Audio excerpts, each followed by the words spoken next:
How's it going, YouTube? Ox here, and welcome back. So for today's video, I want to go over, a game series that's very near and dear to my heart, and it's the reason I bought an Xbox, believe it or not. And that, of course, is Killer Instinct. What is there to say? Honestly, one of the most underrated games of the last generation. And of course, it was a launch title for the Xbox One. And yeah, I mean, admittedly, the game came out very bare bones, to say, because it originally started development as like a live arcade, game. And yeah, didn't have the budget, but seriously, like, truly, what that game became to be over like the 4 years of development, again, I stand by it as like one of the best Xbox exclusives ever, and without a doubt, the greatest soundtrack of that generation, and one of the greatest of all time. Like, truly, it was like a lightning in a bottle game. Truly fantastic. I bring it up because, obviously, with the whole hashtag bring back KI, we all want Killer Instinct 2, right? Essentially. And yeah, I mean, Microsoft is really, Xbox, I should say, they've been rather quiet about it, and they've actually addressed it. And well, here, not, of course, it's not anything like, oh, it's in development, nothing like that, but still, it's just something that they bring up, right, that they mentioned recently. So Phil Spencer, he's been doing the rounds, head of Xbox.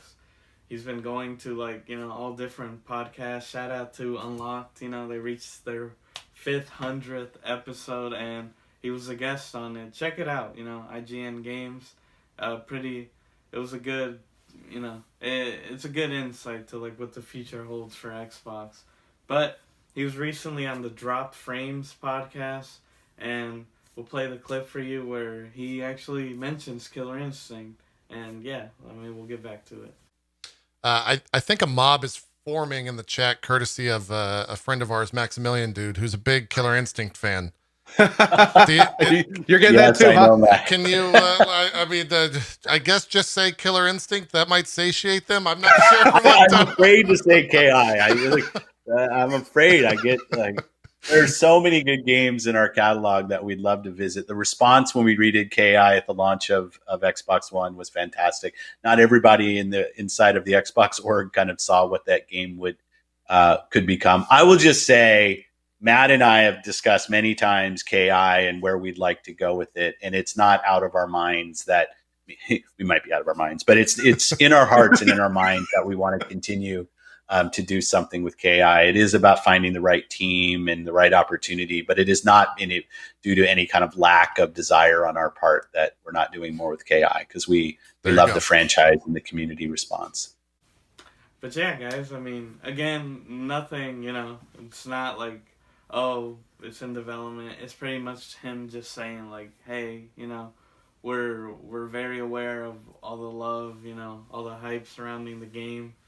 And yeah, it just comes down to not having the right development team, or you could say available, because that's what I wanted to talk about, really, is why we're not going to see a Killer Instinct 2 for the foreseeable future. I honestly, this is just, tinfoil hat. If we ever get a sequel, I honestly don't expect it to, the tail end of... similar to GTA 6, which there's rumors it's coming out 2025. It's like that, like the tail end of this generation. And I say that because again, it was a lightning in a bottle. Like, it was really just the perfect, the pieces fell into place, obviously we had Double Helix. They started the game. Fantastic, right? But they were bought by Amazon, and then development, with Season 2, passed over to Iron Galaxy, and that's what I wanted to talk about, because I've seen people, you could say hoping, or they would like to see that, NetherRealm, for example, because Ed Boon has openly stated in the past that he would like to work on a Killer Instinct or like tackle it or a crossover, right? Like Mortal Kombat versus KI, which that I think would be cool. That would be cool for them to do. But I gotta admit, I don't want to see another round Killer Instinct. Don't get me wrong, I love Mortal Kombat. Think we all grew up on it. You know, shit. I played on the Genesis. You know, MK1. You got to Shang Tsung. You were like, oh, this guy could turn into you. You know, like it was cool. But I don't know. I just as of recently, I feel like NetherRealm is definitely. And here, I'll explain myself. But they're definitely more like after the esports casual crowd, and not to say that that's wrong. I mean, at the end of the day, fighting games need the community is what, you know, that's the lifeblood. That's what it needs. And of course, it's good for games to broaden their appeal or like, you know, attract as many people as possible. And obviously, for a series to grow and flourish, you need, you know, you need to kind of get more people's attention. But it's just, oh man, like, I don't know. Especially with, like, here, comparing MKX, which I think was, like, their best modern game. I loved it, especially Tremor. You know, awesome. Like, it was fast-paced.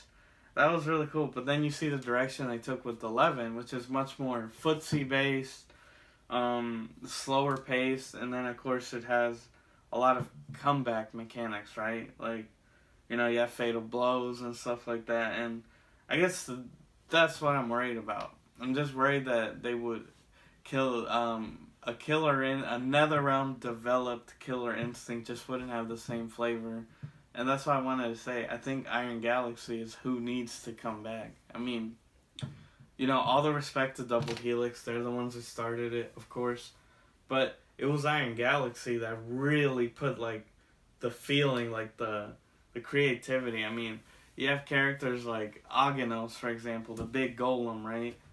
I mean, think, what other fighting game character, just period, can control, like, screen space? Like, literally, his walls are, like, a block up. Like, you can't teleport behind them, you know?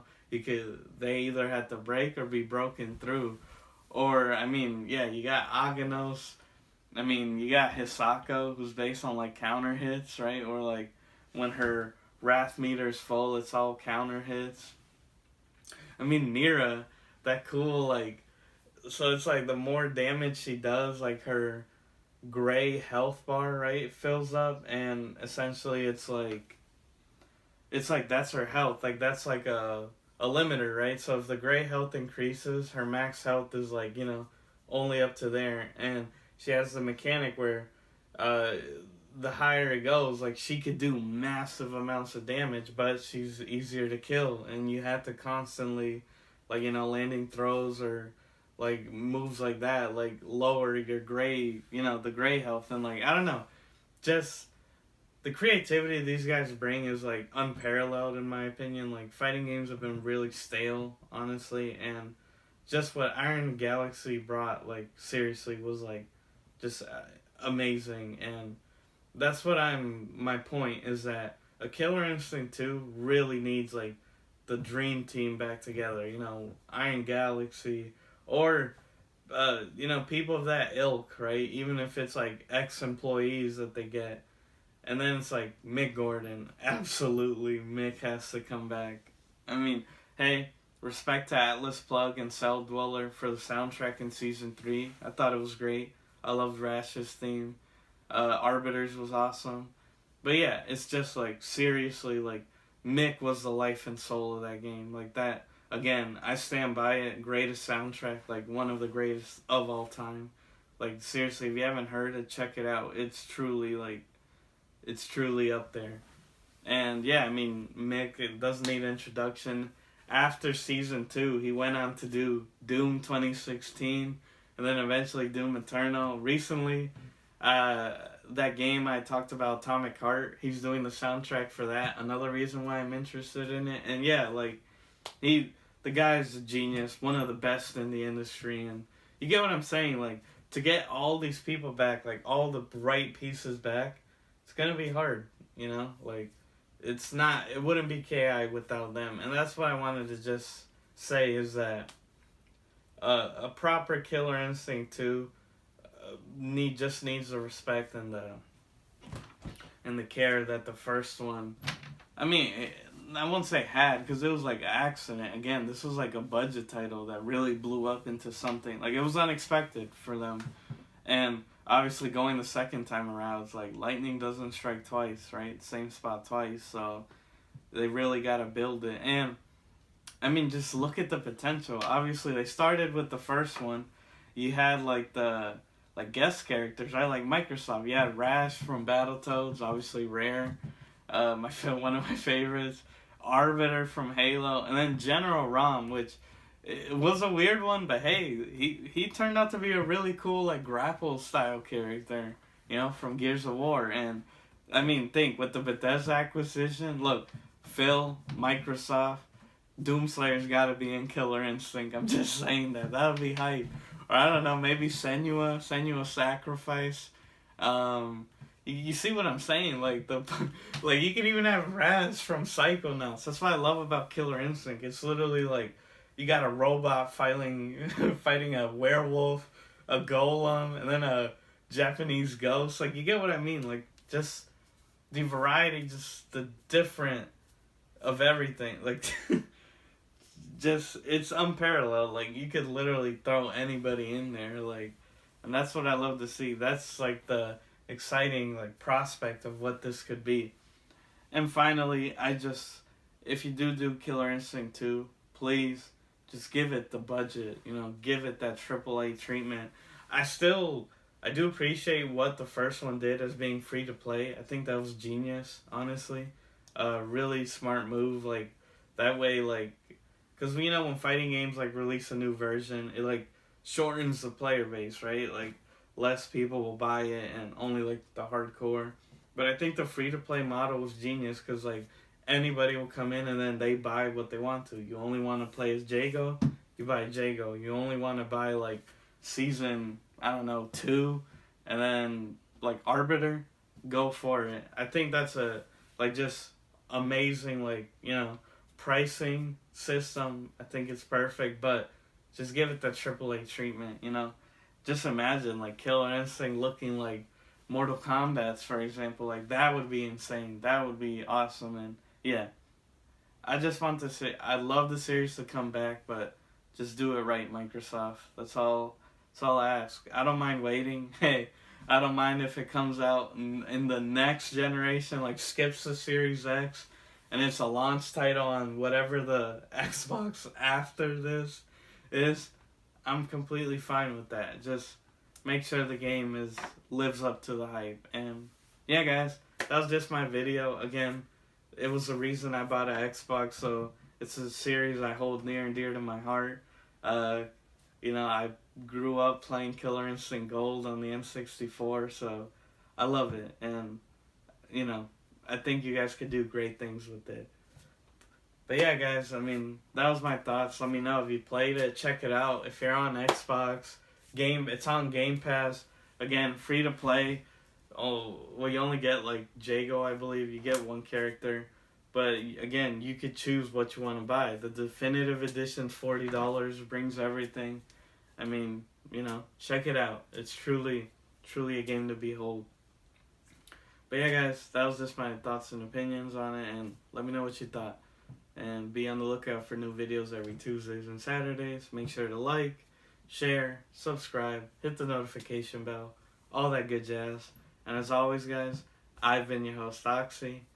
Take care.